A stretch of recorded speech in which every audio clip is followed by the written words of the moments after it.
Hey everyone, so this is Harrow, season 3, episode 5.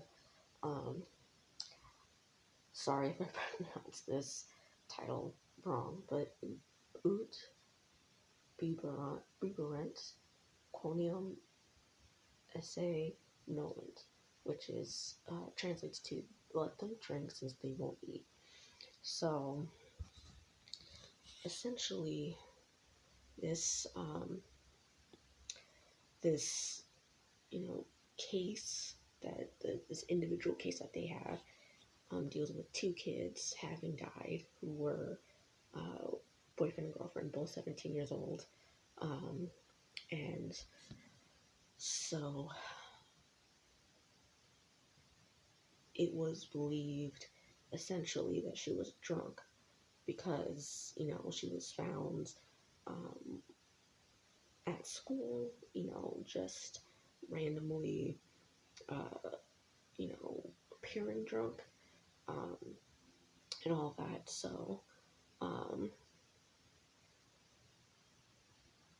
it actually turns out that the girl, whose name is Kara Oberg, has auto brewery syndrome, which essentially means when a person who has this disease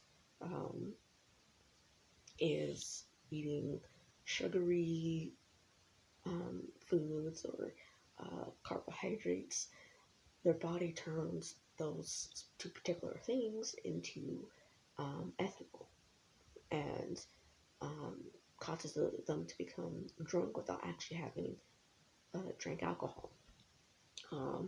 And Kara's friend Madison, the night of them having gone to a beach party, sees that Mitchell breaks up with Kara and causes Kara to become hurt, and therefore climb into a car and drive off.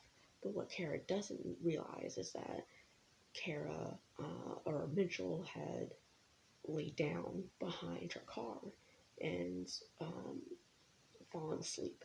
And so she starts a car, backs up, runs him over, and leaves without ever realizing this. But Madison sees this, and so she takes Mitchell to her car, puts him in her car, and drives him over to the main beach where a guy in a tractor set to smooth the sand on the main part of the beach there runs him over. So that's how he's found. So that's the main case. Now with Harrow and James and this Max Zorch dude, he sees, he goes to look at Max Zorch's body, and sees sees Max's knuckle, and realizes that, this James kid has a bruise on the same side of his face Max would have punched. Fairly, catches up with him and is upset because, he feels like Harold's trying to undermine his work. But, Harold's not. Harold's like, you know what, I'm not trying to do that. I don't want this to be misadventure like you had claimed it was, because if it's not, then the son that I might have may have actually been involved, and I don't want him to have been involved.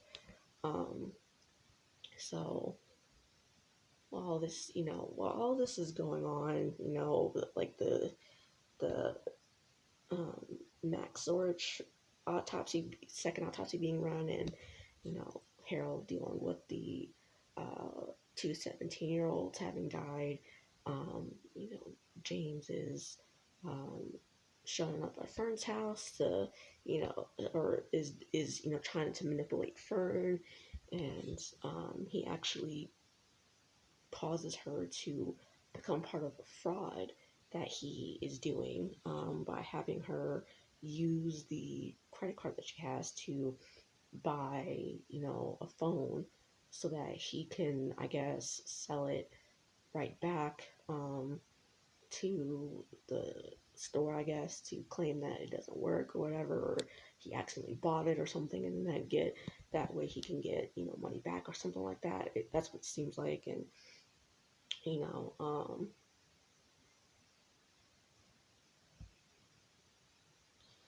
um, so essentially, and then, when he takes her and Callan out to a bar, Harrow calls, and, she lies saying that she's not with him, but she actually is. Um, and, at this bar, James is, telling her some version of the truth that he believes is true, and it doesn't sound like he's actually telling her the truth, the actual truth. And throughout this whole thing, Harold hallucinates. He hallucinates his old mentor Jack, and he's like, he tells Jack, I don't believe anything James tells me, and Jack's like, well, you have to believe him because you're his father. It's like, but he doesn't actually know if he's James's father, so it's like, okay, like that doesn't really seem good, but okay. Anyway, so after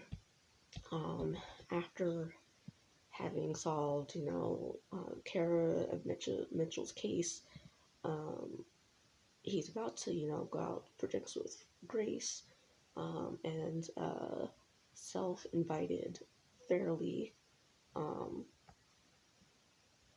when, Renee, his boss, um, you know, or Renee, their boss, tells him that the three of them need to come with her to the Department of Justice, where a meeting is about to happen, where the second autopsy results are, about to be told. And Dr. Bransom, who did the second autopsy, reveals the fact that Max hit someone else, which, suggests that he was fighting with someone, um, right before, literally like right before he fell over the railing of the boat.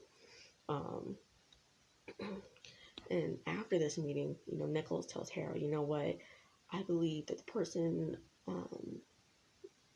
that Max could have very well written Daniel's name, the person who was with Max could have written Daniel's name in the passport, and that, the person could have very well given Max that passport as well. And then sometime later, Nichols finds out that there are two prints, one on the railing on the boat, and one on the letter found with Max that, are from the same person, which are not Max's prints. Um, so, and then the last scene we have of this episode is, while Fern and Callan are asleep, James tries to pick up and, um, unlock, Fern's phone to go through it. But Callan wakes up and catches him, so he has to, say, that he's just picking it up so that it doesn't get, stepped on, or, uh, um, shoved randomly by someone's foot into like a wall or something where it breaks. So, and then, we see, what happens next on the Saturday's episode. So we see Nichols believing that Harold's son is actually still alive. Daniel confronting James, who says that he would never put his sister, in harm's way, but Daniel's like, you know what? you already have, which I assume means that he knows about Fern being in on the fraud. Um, and the case of the week is where a young man is found dead in a pool with chemical burns around his eyes or on his eyes. So um, that's, next this week. There's only so many predictions I can really make, especially with the long term one. I still stand by, the fact that James is not really Harrow's son, and he's only pretending to be Harrow's son. Who he really is, I still don't really know. We don't know because it's not going to be revealed, and this is only episode 5, so we still got at least 4 more episodes until maybe we find out. So, with that being said, this is my video.